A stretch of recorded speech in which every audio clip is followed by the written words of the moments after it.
Oi, Doc, aqui quem fala é o Will e nessa aula vai estudar sobre o trauma abdominal.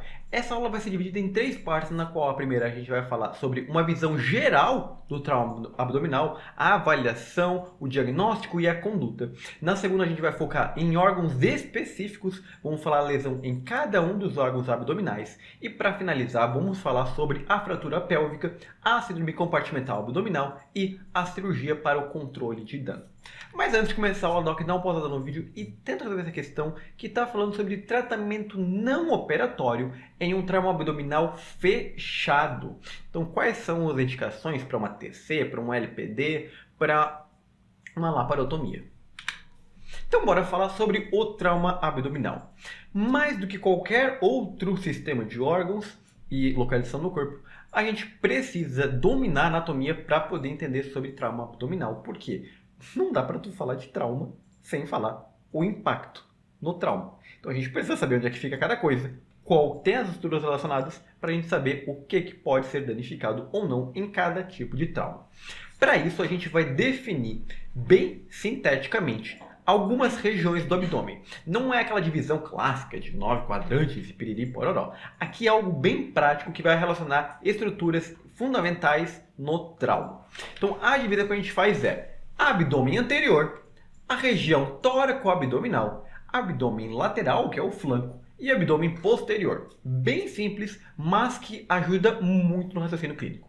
Então bora começar pela primeira estrutura, que é a região tóraco-abdominal, a transição entre o tórax e o abdômen. Essa região é composta pelos últimos arcos costais, quando não tem mais a exposição do pulmão, posteriormente à caixa torácica, mas sim do fígado e do baço.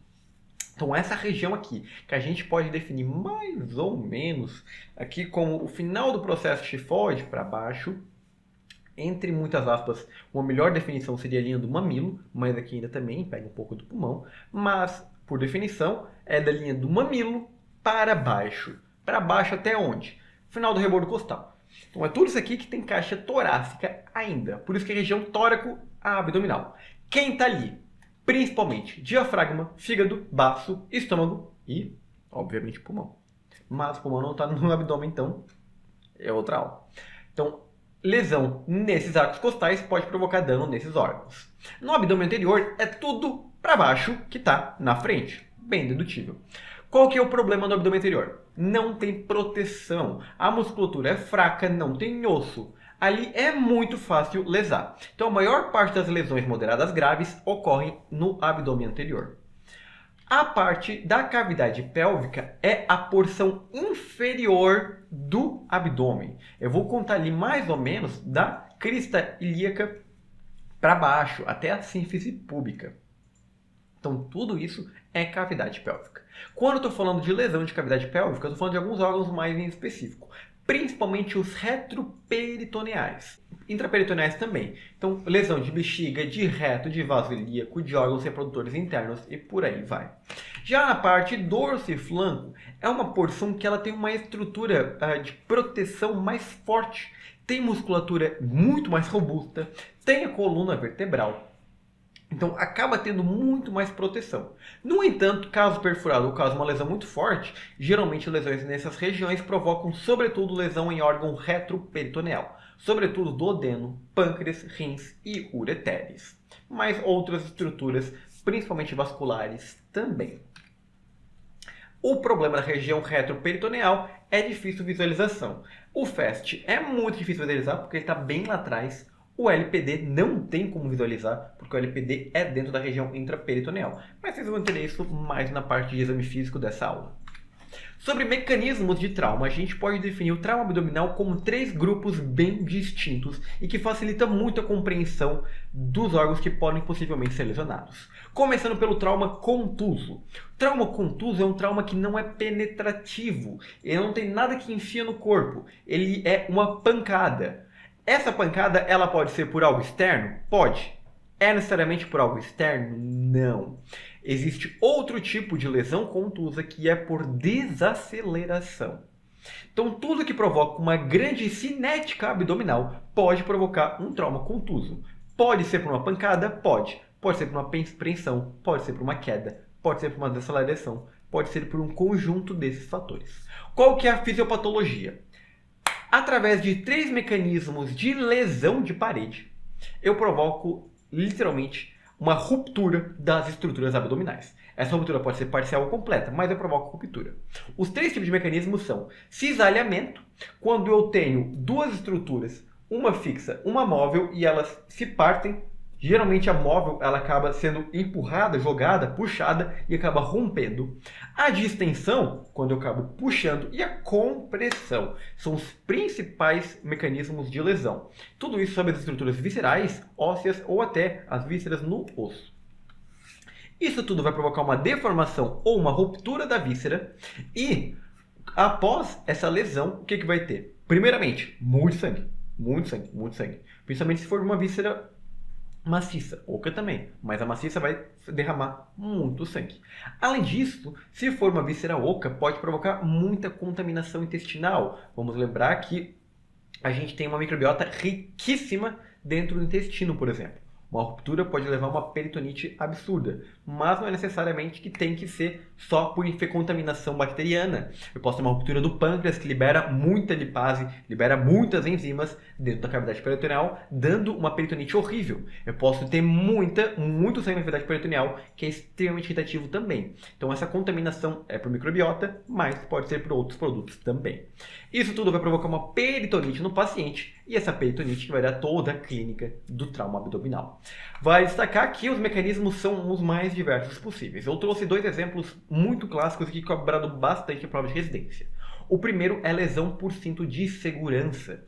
O cinto de segurança protege? Protege, mas se usado adequadamente. O que é usar adequadamente o cinto de segurança? É deixar ele em uma região óssea. Ele deve ficar no quadril e ele deve ficar aqui na caixa torácica e ombro, obrigatoriamente. Por quê? Deixa fora dessa região e sofre um acidente. O que vai acontecer? Pega aqui bem no meio do abdômen. Ele vai comprimir metade do intestino que ele está abraçando e a outra metade do intestino vai ficar livre. O que ele faz? Toque. Só desconecta o intestino do outro. Então provoca um cisalhamento do intestino. Então um cinto em uma posição inadequada pode mais provocar lesão do que ajudar. Então ele deve ser utilizado sobre estruturas ósseas. Outro tipo muito comum é a lesão em alça de balde, que é uma avulsão do mesentério em relação ao intestino. Eu separo o mesentério do intestino. Também provocado por uma grande desaceleração que provoca essa distensão das estruturas do intestino. Os principais órgãos que são cometidos no trauma contuso são baço, fígado e intestino delgado, nessas proporções que vocês podem ver aqui. Já o trauma penetrante, como o próprio nome diz, ele é um trauma penetrativo, alguma coisa penetra, alguma coisa corta. Quando eu estou falando de trauma penetrante, eu tenho 2 mecanismos distintos. Mecanismos de baixo impacto e mecanismos de alto impacto. Os de baixo impacto são principalmente armas brancas. Faca, facão, espada, uma lâmina, uma barra de ferro que te atravessa, qualquer coisa que te corta em um baixo impacto. O baixo impacto ele vai cortar pelo corte ou pela laceração. E quando ele fizer isso, ele vai acabar machucando os órgãos na qual ele passar. Então, o principal lesionado é o fígado, seguido do intestino, diafragma e cólon. Vamos pensar que ele pega as estruturas maiores e mais intermédias aqui do abdômen. Então, geralmente acomete primeiramente o fígado. Geralmente uma parte das pessoas são destras. Se ela for enfiar uma faca primeiro, geralmente quem é acometida é o fígado. E a segunda, o intestino delgado, que está bem no centro do abdômen. O outro, o diafragma e o cólon também, que estão aqui na periferia. Já no traumatismo de um projétil de alta velocidade, aqui eu estou falando de dano por arma de fogo. Nesse caso, eu não tenho só a lesão da penetração. Eu tenho uma coisa chamada de cone de fragmentação. O que é esse cone de fragmentação? Ele acontece por 2 mecanismos distintos. O primeiro, fragmentação da bala. A bala, quando ela é ejetada, ela não é somente uma bala. Ela libera diversas partículas que lesam enquanto isso vai evoluindo. O segundo, há uma cavitação que forma. A pressão é tanta da bala que quando ela penetra, ela não simplesmente rasga. Ela rasga e tudo ao redor é lesionado de forma em um cone aberto. Vai expandindo essa lesão. E geralmente, como é muito falado em muitas armas, ela entra pequenininho e sai grandão. A lesão de entrada é pequenininha, a lesão de saída é absurdamente grande. Então ela forma esse cone em lesão. Isso eu posso chamar de fragmentação do projétil e uma cavitação formada pela bala penetrando. O principal órgão cometido é só pensar em um alvo. Eu olho para o abdômen e penso em um alvo. Qual que é o bem centro do alvo? Intestino delgado. Quem fica na periferia? Cólon e fígado. Quem está bem lá atrás que pode ser cometido também? Vasos sanguíneos. Então, esses são os principais órgãos acometidos no trauma penetrativo. O último é o trauma por explosão, que, como o próprio nome diz, kabum, ele explode.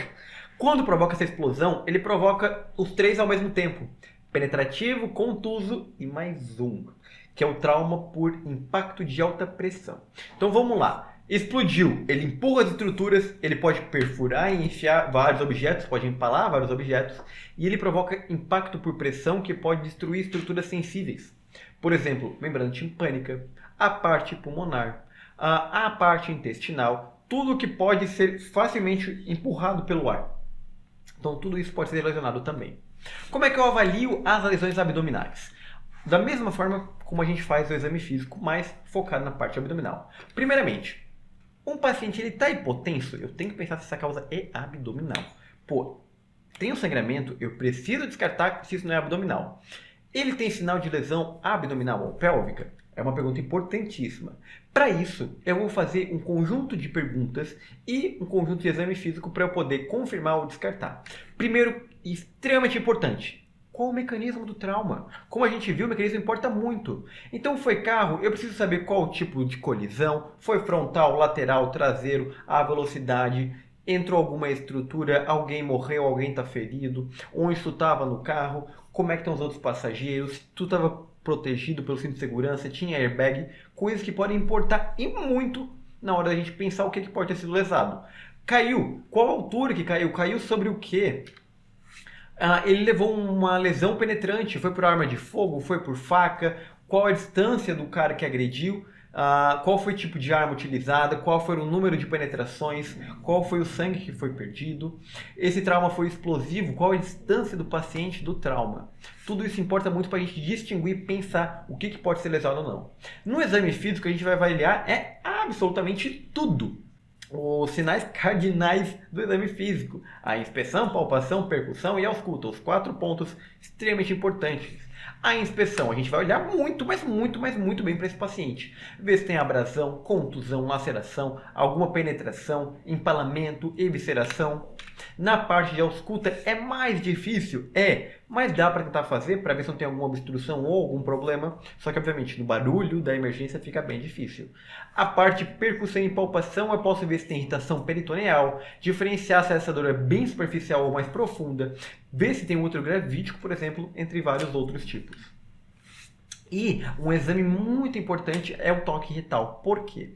Porque se eu tiver sangramento retroperitoneal, que fica para trás do peritônio, na hora que eu fazer a palpação, vamos pensar que aqui é o reto e aqui é o dedo, na hora que eu palpar, esse reto ele está mergulhado no sangue.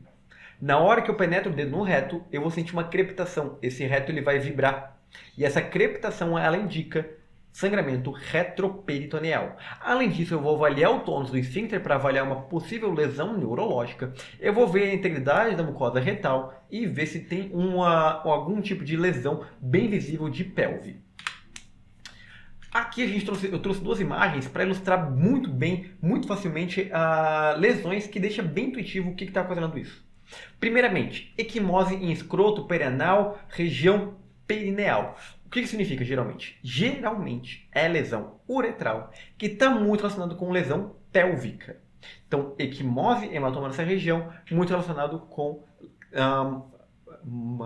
traumas pélvicos.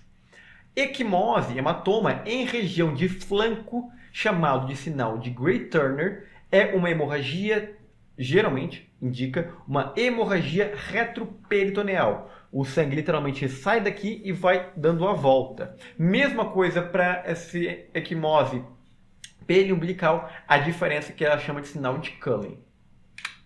Algumas medidas auxiliares que a gente pode ver se tem ou não algum tipo de dano e também como medida terapêutica é a sondagem gástrica e a sondagem vesical. Sondagem gástrica eu posso primeiramente avaliar o que tem no estômago, se tem sangue ou algum outro produto. Segundo, eu consigo fazer contraste para avaliar se eu tenho alguma lesão do trato gastrointestinal. E terceiro, eu consigo descomprimir para poder fazer algumas manobras e exames que vão ser mencionados posteriormente. Vale destacar que se eu tenho lesão em nasofaringe ou orofaringe, eu posso precisar ou não fazer alguma via diferente. Por exemplo, eu tenho lesão de face, eu não vou fazer por nasogástrica, eu vou fazer por orogástrica. Já a sondagem vesical, mesma lógica para a parte da vesícula. Eu posso avaliar se eu tenho retenção urinária, posso fazer esvaziar um mexigoma, avaliar se tem sangue, mas o que eu tenho que tomar muito cuidado. Primeiro, não posso fazer isso se eu tenho lesão uretral. Somente o especialista deve fazer uma sondagem vesical se tiver lesão uretral. Segundo, se eu for fazer um FAST, é mais fácil fazer um FAST com a bexiga cheia. Então faça o FAST antes de sondar o paciente. Exames de imagem. Aqui a gente vai ver alguns exames que a gente pode solicitar e que vão ajudar muito na identificação do trauma. Vamos começar pelas indicações. Quando que eu indico? Quando eu tenho suspeita, quando eu estou com dúvida. Então, primeira indicação óbvia. Eu estou com dúvida, vou pedir exame. Obviamente que eu preciso avaliar se o paciente tem condição de realizar o exame. Por exemplo, eu não vou mandar um paciente que já morreu fazer uma tomografia. Faz sentido? Não. Tal como não faz sentido mandar um paciente que está quase morrendo fazer uma tomografia. A tomografia tem que deixar ele lá 10 minutos parado, fazendo contraste. Tu acha que o paciente que já perdeu 3 litros de sangue vai aguentar isso? Óbvio que não. Então eu tenho indicação e eu tenho contraindicação. Vamos entender primeiro as indicações. Quando que eu vou ter dúvida do meu exame físico? Primeiro, eu não tenho resposta do paciente. Segundo, eu estou em dúvida por algum motivo que seja. Eu estou em dúvida porque o paciente não responde. Ele está com rebaixamento do nível de consciência, ele está com algum dano neurológico, ele está com alguma coisa que me prejudica entender. Eu posso pedir porque ele pode ter um sangramento, ele pode ter dor e ele pode não manifestar isso. Então me deixa em dúvida se o meu exame físico está correto ou não. Segundo, eu tenho a lesão do setor adjacente. Fraturei a costela. Cara, é óbvio que eu vou fazer um FAST. Eu quero ver se eu machuquei duodeno, pâncreas, baço, fígado, pulmão. Então eu preciso fazer um FAST para avaliar se eu tenho sangramento ou não. Terceiro, exame físico não confiável, aquilo que eu falei. Ou porque tu não confia no teu próprio exame por N fatores, ou porque o paciente não consegue responder. Um outro fator muito importante, sinal do cinto de segurança, aquele que eu mencionei lá no primeiro slide. Qual que é o problema aqui? O sinal do cinto de segurança, ele significa que houve um grande impacto de desaceleração. Isso pode provocar lesões em órgãos que são muito difíceis de dar sinal. Exemplo, duodeno. Então, como o duodeno ele não gera tanta sintomatologia, mas ele pode acontecer nesse tipo de trauma, eu vou fazer sim, se eu tenho sinal esse tipo de sinal que é o sinal do cinto de segurança. Contraindicações. Se eu tenho uma indicação cirúrgica, eu não vou fazer um exame de imagem antes da cirurgia, a não ser que eu tenha tempo. O paciente está instável e instabilizou, enquanto está estável, à vontade. Estuda à vontade. Ele não está estável, ele está quase morrendo, eu não vou atrasar a cirurgia, eu não vou atrasar a transferência.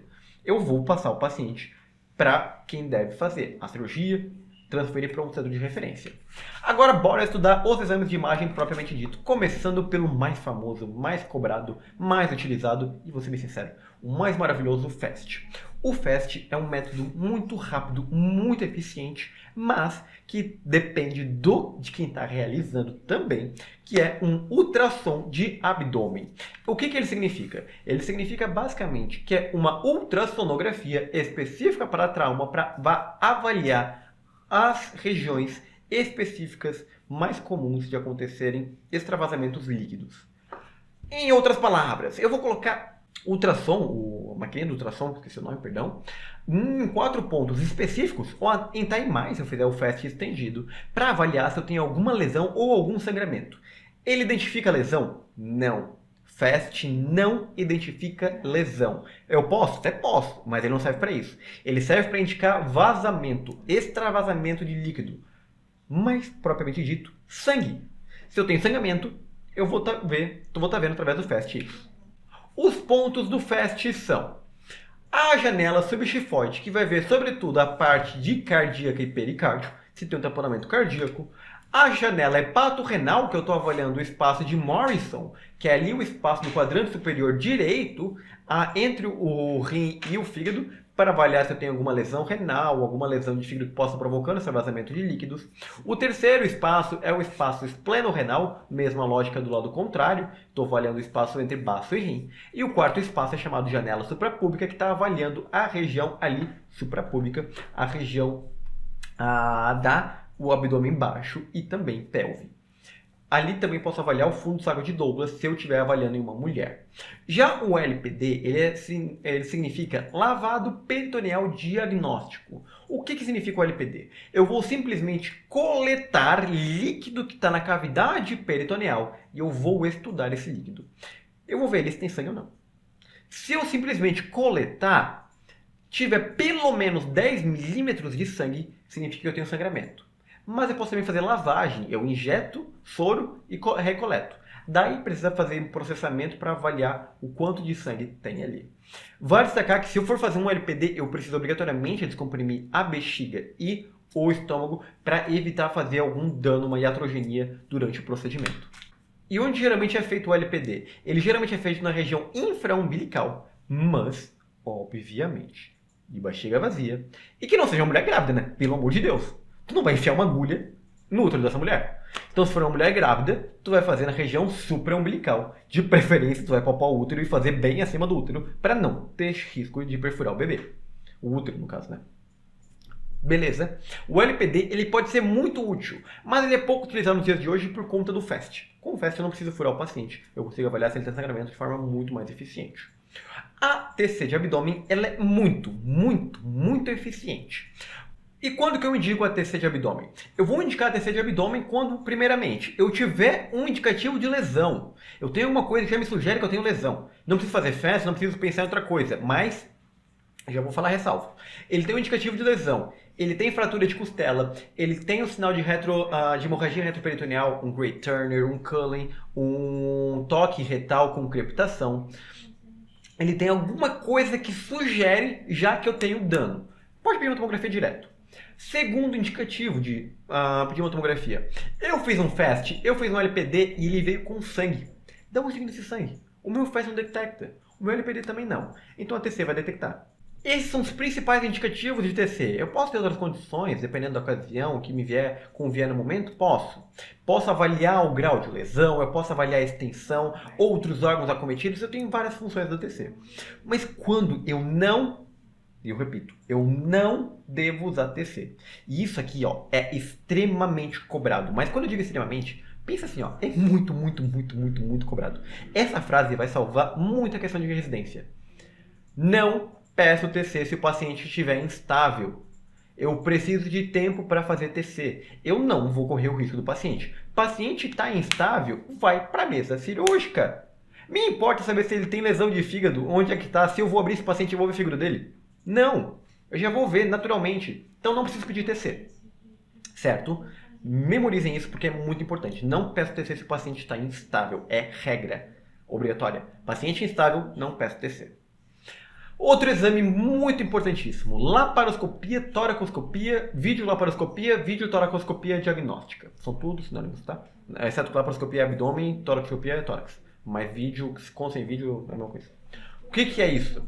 Isso é um método de diagnosticar o que está acontecendo. Primeira regra, não vou fazer em paciente instável. Por quê? Porque eu já vou abrir de qualquer forma. Se o paciente está instável, eu muito provavelmente eu vou abrir o abdômen dele. Tem outras condições? Tem, mas eu falo de estabilidade porque eu não faço esse tipo de procedimento com um paciente instável. Pensa o seguinte, não posso ter tempo a perder. Segundo, quando eu posso pedir? Trauma penetrativo, sobretudo um trauma de faca, por exemplo, para eu avaliar qual foi o dano. A arma de fogo a gente vai ver que ele vai muito além da laparoscopia. Dificilmente a gente vai fazer uma laparoscopia porque a gente vai precisar de mais do que ela para um trauma de arma de fogo. E vale destacar que eu não tenho indicação de laparoscopia se eu vou ter de laparotomia. Não faz sentido eu furar para ver o paciente para depois eu abrir e ver de novo. E, por fim, a gente pode fazer raio-x com exames contrastados ou tomografias contrastadas que vão ajudar e muito na minha identificação da lesão. Então, eu posso pedir uma uretrografia, uma cistografia, uma orografia escritura, estudo contrastado do tubo digestivo, vários outros exames. Aqui eu trouxe uma uretrografia retrógrada, que é basicamente um injetar contraste pela ponta do pênis, ou, na verdade, a ponta da uretra, seja no pênis, seja na vagina, para eu poder ver o fluxo desse contraste subindo. Se ele não subir, se tiver algum problema, ou se ele cair na cavidade pélvica, eu sei que teve lesão de uretra. Mesma coisa aqui. Aqui eu tive uma lesão na uretra bulbar, também chamada de uretra anterior. Aqui eu tive uma lesão na uretra posterior, entre a uretra membranácea e a uretra prostática. E dá pra ver bem a obstrução, aquele acúmulo de fluido ali. Mas beleza, eu falei muito sobre o que fazer quando o paciente está estável. E se ele não tiver, Will? O que eu faço? Faço o sinal da cruz e rezo? Não, né? Vamos pensar. O que a gente pode fazer? A gente precisa salvar esse paciente. Dá tempo de fazer qualquer outro procedimento se ele estiver grave? Não, eu vou para a mesa cirúrgica. Quais são as indicações de eu ir para a mesa cirúrgica? Quais são as indicações de eu fazer uma laparotomia exploratória? Vamos primeiramente pensar em trauma penetrativo e trauma contuso. No trauma penetrativo, eu vou analisar, é arma de fogo ou arma branca? Se for arma de fogo, eu vou analisar em literalmente todo mundo.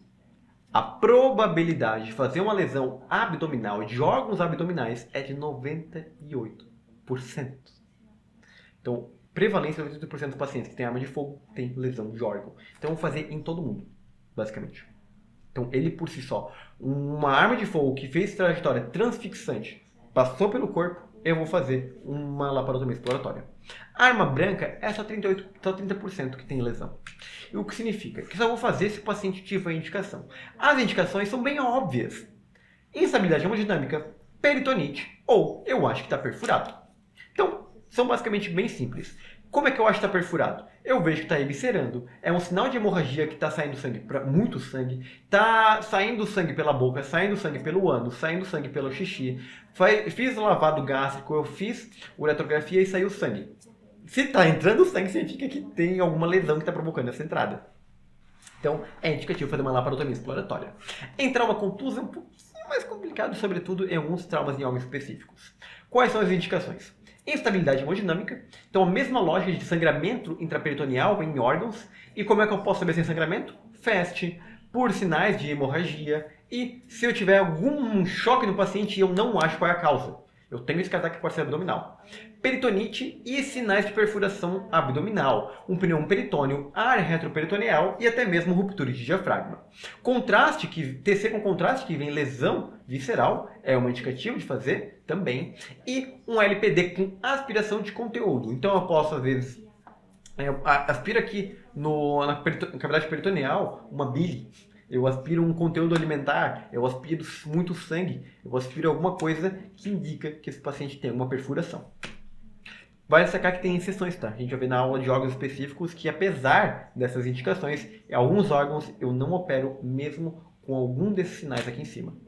Nos pacientes estáveis, eu posso não fazer necessariamente uma laparotomia e eu posso acompanhar esse paciente para ver se eu preciso ou não operar. Posso pedir FAST, LPD, TC, laparoscopia e eu posso operar um paciente que não seja cirúrgico através de angioembolização. A gente vai ver muito na aula de órgãos específicos que apesar de lesões graves, que sangram bastante, às vezes a gente pode angioembolizar em vez de ter que abrir o abdômen do paciente para operar. E essas são o que eu falei aqui em cima. Mesmo com algumas indicações aqui, alguns órgãos específicos têm regras particulares. E para finalizar, o ferimento tóraco abdominal ele não tem indicativo de laparotomia direta. Se tiver indicativo, ótimo, eu vou avaliar o tórax junto com a laparotomia. Se não tiver, aí eu peço uma videotoracoscopia, uma videolaringoscopia ou até mesmo um FAST, uma TC, um LPD para avaliar se eu tive lesão de diafragma ou de algum outro órgão ou não. E para finalizar essa aula, bora falar sobre o manejo de paciente em trauma abdominal penetrante, em que uma bala, uma faca cortou esse paciente. Uma lesão por arma de fogo, eu sempre vou fazer laparotomia exploratória, como eu falei anteriormente. Mas se for uma lesão de faca, não é necessariamente o que eu vou fazer.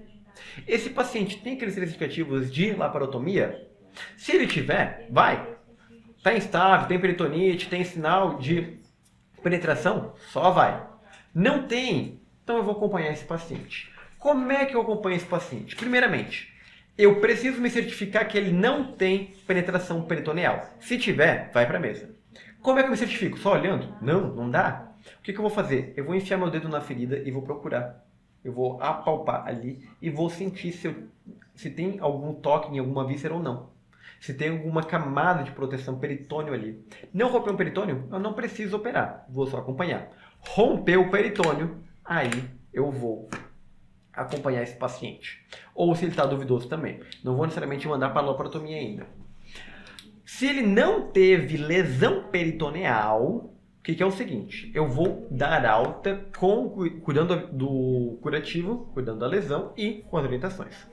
Eu tenho lesão peritoneal, eu ainda posso acompanhar. Posso fazer laparotomia? Posso, mas posso acompanhar. Eu vou fazer isso com exame físico seriado e hemograma para olhar principalmente hematócrito de 8 a 8 horas. Hematócrito e hemoglobina. Não mudou nada, o paciente só melhora? Pode ir de alta, com os cuidados que eu falei anteriormente também. Mas não, o paciente evolui com peritonite, evolui com estabilidade hemodinâmica, não tem jeito. Vai para a faca, vai para a laparotomia exploratória. Ou, no exame laboratorial, surgiu muita leucocitose, teve uma queda de hemoglobina de 3 gramas por decilitro, indicativo de hemorragia que está piorando, que está progressivamente sangrando.